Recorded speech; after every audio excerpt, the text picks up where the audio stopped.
dan salam sejahtera untuk kita semuanya. Sebelumnya perkenalkan, nama saya Bukhari Muslim.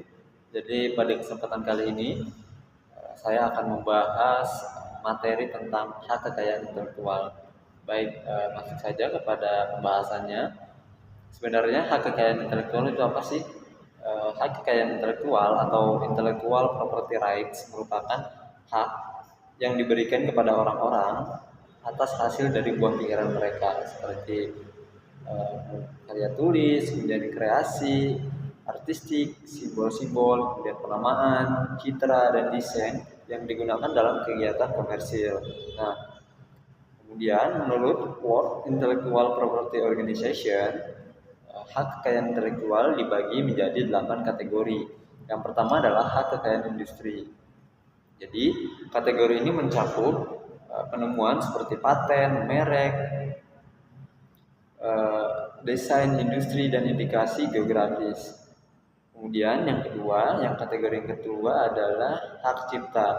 Hak cipta merupakan istilah legal yang menjelaskan suatu hak yang diberikan pada pencipta atas karya literatur dan artistik mereka. Kemudian yang ketiga adalah paten. Jadi paten merupakan hak eksklusif yang diberikan atas sebuah penemuan. Kemudian yang keempat adalah merek. Merek adalah suatu tanda tertentu yang dipakai untuk mengidentifikasi suatu barang atau jasa sebagai mana barang tersebut diproduksi atau disediakan oleh orang-orang atau perusahaan tertentu. Kemudian kategori yang kelima adalah desain industri. Desain industri adalah aspek ornamental atau estetis pada sebuah benda. Desain tersebut dapat mengandung aspek 3 dimensi seperti bentuk atau permukaan benda, atau aspek 2 dimensi seperti pola, garis, atau warna.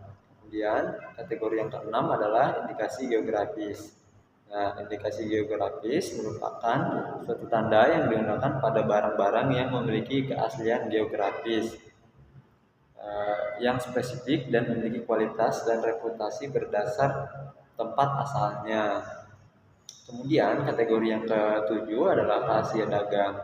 Jadi rahasia dagang dan jenis-jenis informasi rahasia lainnya yang memiliki nilai komersil harus dilindungi dari pelanggaran atau kegiatan lainnya yang membuka rahasia praktek komersial.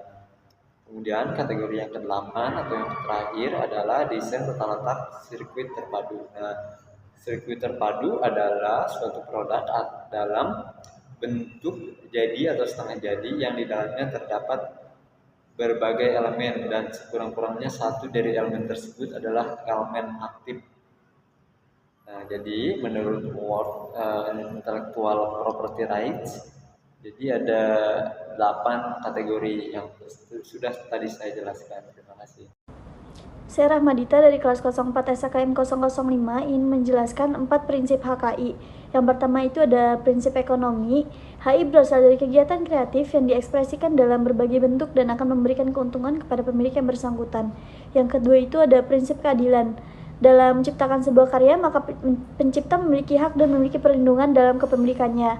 Yang ketiga itu ada prinsip kebudayaan. Dengan menciptakan sebuah karya, maka dapat meningkatkan taraf kehidupan, peradaban, dan martabat manusia yang memberikan keuntungan bagi sesama. Yang keempat itu ada prinsip sosial. Hak yang ada diakui oleh hukum dan telah diberikan kepada individu, dan perlindungan diberikan berdasarkan keseimbangannya. Yang C itu ada klasifikasi HKI. Berdasarkan WIPO, hak atas kekayaan intelektual dibagi menjadi 2 bagian. Yang pertama itu hak cipta, yang kedua hak kekayaan industri. Di antaranya paten, merek, varietas, tanaman, rahasia dagang, desain industri, desain tata letak sirkuit terpadu. Selanjutnya ada dasar hukum HAKI di Indonesia. Yang pertama ada Undang-Undang Nomor 19 Tahun 2002 tentang Hak Cipta. Yang kedua ada Undang-Undang Nomor 14 Tahun 2001 tentang Hak Paten. Yang ketiga ada Undang-Undang Nomor 15 Tahun 2001 tentang Merek. Yang keempat ada Undang-Undang Nomor 29 Tahun 2000 tentang Varietas Tanaman. Yang kelima ada Undang-Undang Nomor 30 Tahun 2000 tentang Rahasia Dagang. Yang keenam ada Undang-Undang Nomor 31 Tahun 2000 tentang Desain Industri. Yang ketujuh ada Undang-Undang Nomor 32 Tahun 2000 tentang Desain Tata Letak Sirkuit Terpadu. Selanjutnya ada jenis-jenis merek. Yang pertama itu ada merek dagang, yang kedua ada merek jasa, yang ketiga ada merek kolektif. Merek ini memiliki jangka waktu 10 tahun sejak tanggal penerimaan dan dapat diperpanjang dengan jangka waktu yang sama.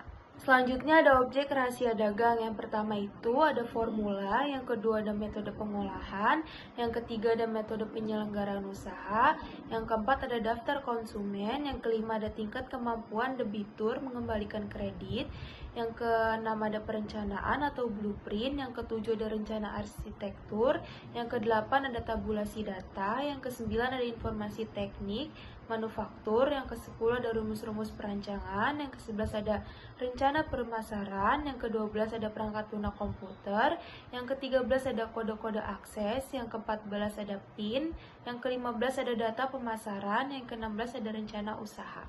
Selanjutnya di sini ada tentang perlindungan varietas tanaman.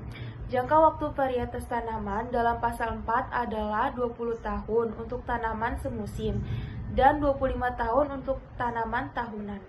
Selanjutnya ada tentang rahasia dagang. Jangka waktu perlindungan untuk rahasia dagang, waktunya tidak terbatas. Jadi batasnya hanya sampai dengan informasi menjadi milik publik. Selanjutnya ada tentang desain industri. Jangka waktu untuk desain industri adalah 10 tahun sejak diberikannya tanggal penerimaan dan tercatat di dalam daftar umum desain industri. Selanjutnya di sini ada tentang desain tata letak sirkuit terpadu. Jangka waktu desain tata letak sirkuit terpadu ini adalah 10 tahun sejak pertama kali desain tersebut dieksploitasi secara komersial dimanapun.